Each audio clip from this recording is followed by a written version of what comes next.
ராயபுரம் ரயில் நிலையம் அருகே இப்ராஹிம் சாலையில் ராயபுரம் என்ஆர்டி பாலத்திற்கு அருகில் சென்னை துறைமுகத்துக்கு சொந்தமான 3.45 ஏக்கர் பரப்பளவு கொண்ட இடத்தில் 3 ஆண்டுகளுக்கு தற்காலிகமாக பேருந்து நிலையம் அமைக்கும் பணிகள் மாநகராட்சி சார்பில் மேற்கொள்ளப்பட்டு வருகின்றன.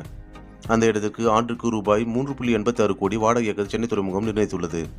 தற்காலிக பேருந்து நிலையத்திற்கான இடத்தை சீரமைக்கும் பணிகள் 80% முடிவடைந்துள்ளன. பேருந்து நிலையம் முழுதும் தார் சாலை அமைக்கப்பட்டுள்ளது. நிழற்குடை, பயணிகள் அமர்விடம், 4 கண்டெய்னர் பெட்டிகளில் ஆண்களுக்கு 16 கழிப்பறைகளும் பெண்களுக்கு 12 கழிப்பறைகளும் அமைக்கப்பட்டுள்ளன.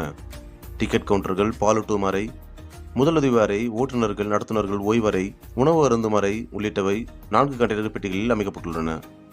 இந்த தற்காலிக பேருந்து நிலையம் கடந்த ஜூன் மாதம் மக்களின் பயன்பாட்டிற்கு வரும் என எதிர்பார்க்கப்பட்டது. ஆனால் இன்னும் பணிகள் முழுமையாக முடியாததால் பயன்பாட்டிற்கு வரவில்லை.